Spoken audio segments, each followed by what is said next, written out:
Ella and Jake never imagined that one scorching summer would change their lives forever. But when the heat trapped their town in an endless nightmare, everything they thought was real began to unravel. That summer was unlike any I had ever experienced.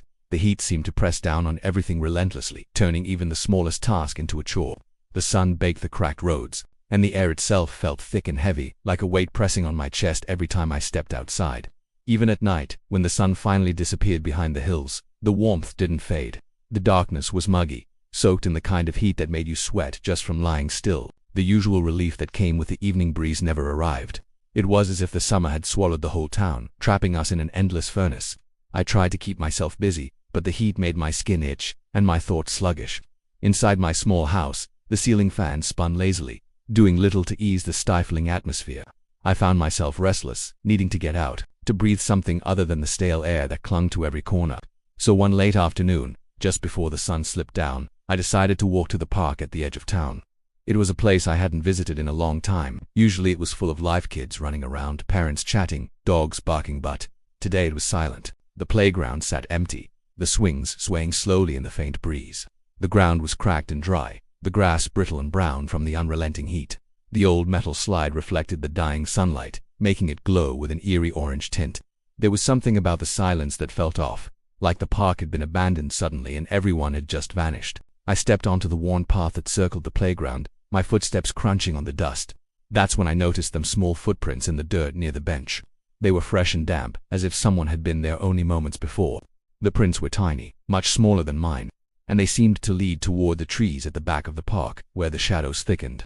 My heart picked up. Who else could be out here at this hour, in this unbearable heat? The thought of a child wandering alone sent a cold shiver down my spine, despite the sweltering air. I followed the footprints cautiously, moving closer to the edge of the park where the trees grew dense and dark. The branches twisted and tangled, casting long shadows that seemed to reach for me. The deeper I stepped into the shade, the cooler the air became, a sudden, unnatural chill that made the hairs on my neck stand up. The footprints ended abruptly at the tree line. I scanned the underbrush, expecting to see a kid hiding or a stray animal. Then, I saw it, a pale face, barely visible through the thick branches. Its eyes were wide and unblinking, dark orbs that seemed to soak up the last light. The skin was ghostly white, almost translucent, and the mouth was slightly open, frozen in an expression that made my stomach twist. For a moment I thought I was imagining it. I blinked hard, forcing my eyes to adjust, but when I looked again, the face was gone. No movement, no sound, only the oppressive silence pressing down on me. I wanted to run, but something held me there, frozen with a mixture of fear and curiosity. The shadows seemed to pulse, and a faint whisper brushed past my ears, though I couldn't make out any words. It was as if the trees themselves were breathing, alive in some way I didn't understand. When I finally turned to leave, a sudden rustling came from behind me. I spun around, heart racing, but saw only empty branches shaking in the breeze, what I thought was a breeze. The air was still again, as if the world was holding its breath. That night, the heat showed no mercy. The fan in my room did nothing but stir the heavy air around me. I lay awake, sweat trickling down my back, listening to the silence outside. Then I heard a soft scratching sound at my window. I didn't want to look, afraid of what I might see. The noise grew louder, more insistent, like nails dragging slowly against the glass, summoning every ounce of courage. I forced myself to glance over. The window was dark, but in the faint glow of the street lamp, I thought I saw a pale hand pressed against the glass. Thin fingers, almost translucent, with dirt caked beneath the nails. My breath caught in my throat. I blinked, and it was gone. Sleep fled from me that night. The scratching returned at intervals, sometimes faint, sometimes sharp, as if whatever was outside was trying to get in, waiting patiently. The heat seemed to carry a new menace, a presence I couldn't shake. By morning I was exhausted, but certain of one thing: the summer wasn't just unbearable. It was alive, watching, and something had come with the heat. Something I couldn't explain. Something that hid in the shadows just beyond sight, waiting for the right moment to step forward. The days after that first strange night grew even harder to bear. The heat didn't let up, in fact, it seemed to intensify. The sun hung high in the sky like a relentless overseer, baking everything in its path.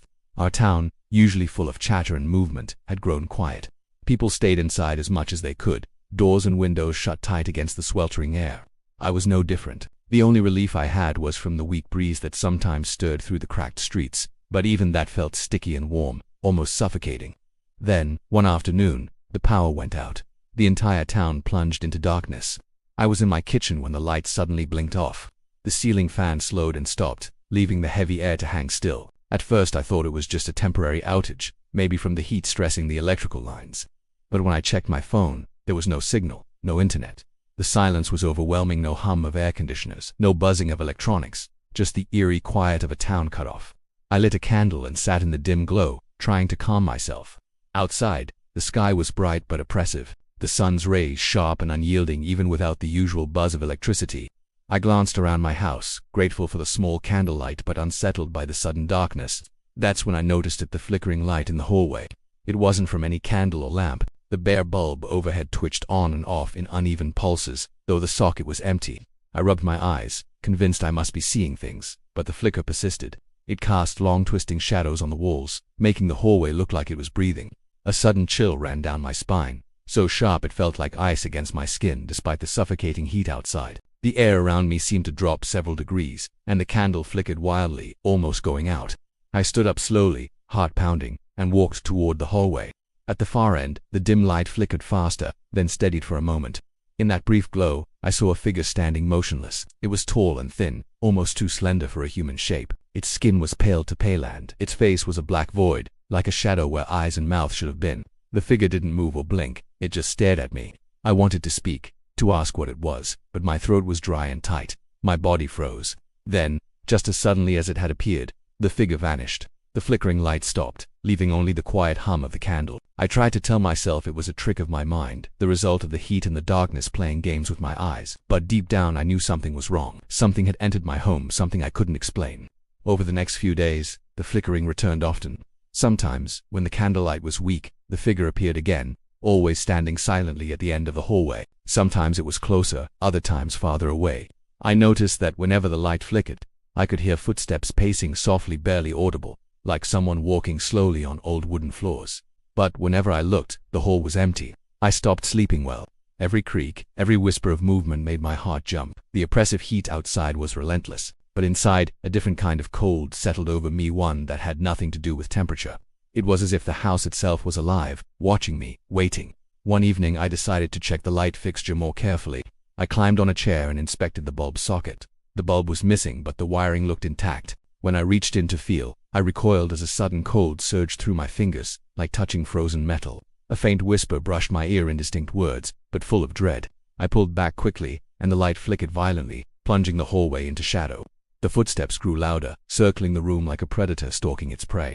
My skin crawled. I wanted to leave the house, to run far away from this place, but something held me back.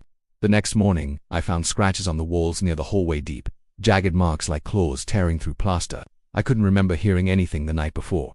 The marks hadn't been there before. I tried to clean them, but they seemed to darken and spread, as if the wall itself was bleeding. I asked around, but no one else reported strange noises or marks. People were too focused on the heat and the ongoing power outages. The town felt like it was fading into a nightmare no one wanted to acknowledge.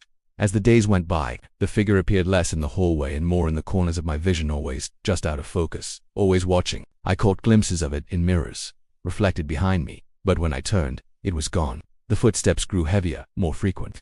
Sometimes late at night, I could hear whispering voices, low and urgent, drifting through the empty rooms. I felt trapped in my own home, haunted by something I couldn't fight or understand.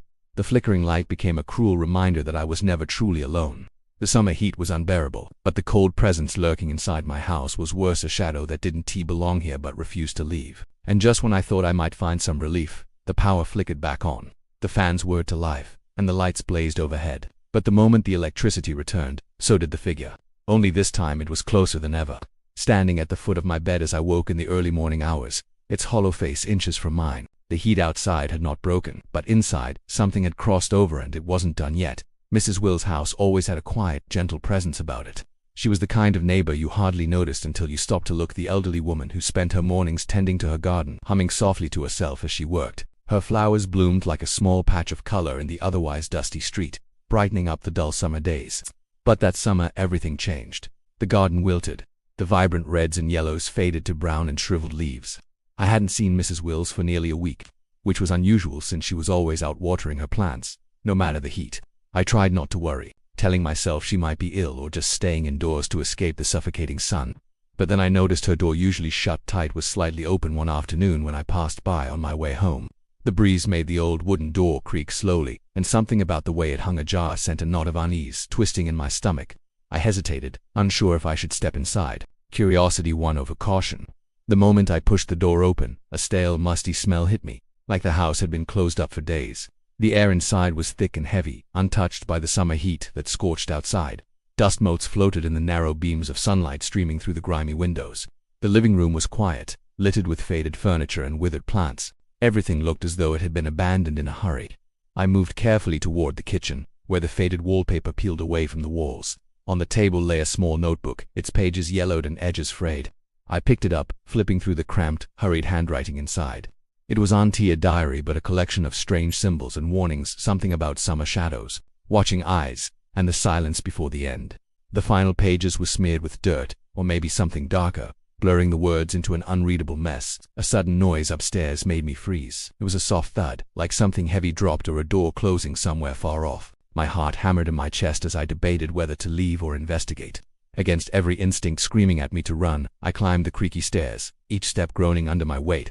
The house seemed to settle around me, the wood expanding and contracting with eerie creaks. At the end of the narrow hallway was Mrs. Will's bedroom door. It was closed, but I could see it shaking slightly, as if something inside was pressing against it from the other side. I reached out to open it, but the door wouldn't budge. My fingers brushed the cold metal of the doorknob, and then I felt a sudden, icy grip on my wrist. I yanked my arm back, startled and shaking. No one was there. The door stopped moving, but an oppressive silence filled the air. The shadows around me thickened and seemed to pulse, as if alive. I stumbled back down the stairs, heart pounding, and left the house as quickly as I could, the notebook clutched tightly in my hand. Mrs. Wills never came back.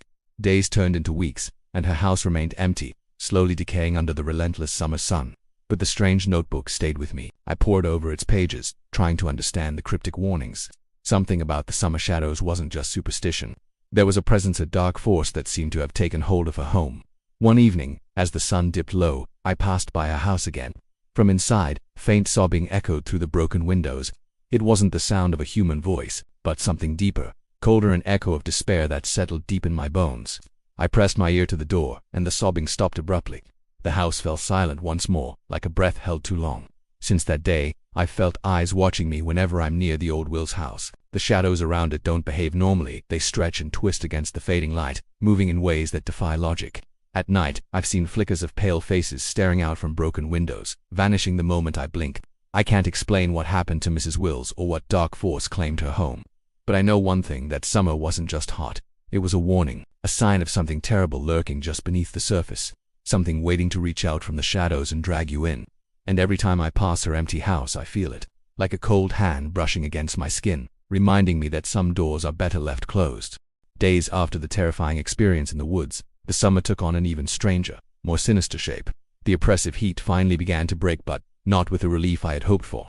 Instead, a thick, unnatural fog rolled into town, swallowing the streets and buildings whole. It wasn't like the soft mist that sometimes cools the mornings.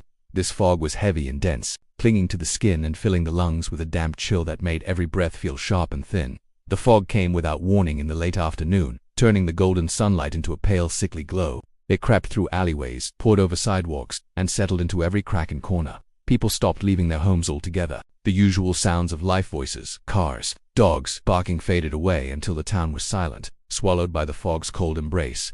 One evening, I climbed the hill overlooking the town to watch the sunset, desperate for any glimpse of normalcy. The sky was a deep, angry red, streaked with dark clouds, and the air was unnervingly still. The whole town seemed to freeze beneath the blood-red sky. No wind stirred the trees, no birds called to each other. As the sun slipped slowly beneath the horizon, I saw them.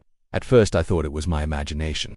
Figures began to emerge from the thick fog, pale and thin, like ghosts drifting through the streets. They moved slowly, gliding rather than walking, their faces blank and expressionless. Their skin seemed almost translucent, stretched tight over bone. There was something deeply wrong about the way they moved, like shadows caught between this world and another. I watched, frozen with fear, as the figures spread through the empty town. They passed by houses, drifting along sidewalks and slipping through open doorways. They ignored me completely, their dark, empty eyes never focusing on anything living. It was as if they weren't even aware I was there. I wanted to call out or run, but my body refused to respond. I felt trapped by an invisible force, rooted to the spot as the figures closed in. Their presence pressed on me, a cold weight that seeped into my bones and chilled my blood. Suddenly, one of the figures turned. Its face was closer, now still blank, but something flickered in its empty eyes, a spark of recognition or hunger. For a heartbeat, it felt like it saw me. The moment stretched, heavy and unbearable, and then the figure vanished into the fog. Panicked, I scrambled down the hill toward my home. The fog thickened around me, muffling my footsteps and swallowing the world in gray. When I reached my street, the silence was complete. No cars, no voices, no sign of life except the heavy, slow pulse of my own breath. I locked my doors and windows, but the feeling of being watched stayed with me. Shadows moved just beyond the glass, and sometimes, when the fog pressed close, I swore I could hear whispers soft and urgent, full of despair. That night I couldn't sleep. Every time I closed my eyes, I saw the pale figures drifting through the streets, the glowing footprints in the forest, and the twisted faces of shadows in the dark. The fog pressed against my windows like a living thing, waiting. When morning finally came, the fog had lifted. The sun rose bright and hot, baking the town once again. But everything had changed. The streets were empty. No neighbors, no cars, no laughter or cries. The town was a ghost town, frozen in a silent, waking nightmare. I walked outside, calling for anyone, but only my own voice answered, echoing off the cracked pavement. As I wandered through the empty streets, I found it something I didn't want to see. On the ground, near the cracked sidewalk where I first saw the footprints in the park, lay one of those small prints again. It was cold and damp to the touch, glowing faintly in the morning sun. I bent down, heart pounding, but before I could react, a shadow flickered at the edge of my vision. I turned quickly, but there was nothing, only the empty streets, silent and still. I realized then, with a cold dread, that the summer wasn't over. The heat, the fog, the shadows, they were all part of something endless. Something that had come with the summer and would never leave. The missing children, Mrs. Will's empty house, the ghostly figures, they were all pieces of a terrifying puzzle I couldn't solve. I'm still here, trapped in this empty town, waiting. Every day I see the fog rolling back in, hear the faint footsteps pacing outside my door, and feel the weight of unseen eyes watching me. The summer that should have ended didn't. It lingers, a dark, never-ending nightmare. And sometimes, when the light fades and the shadows grow long, I swear I see that pale face watching me from the edge of the fog, waiting to reach out again. The summer never really ended. It just began.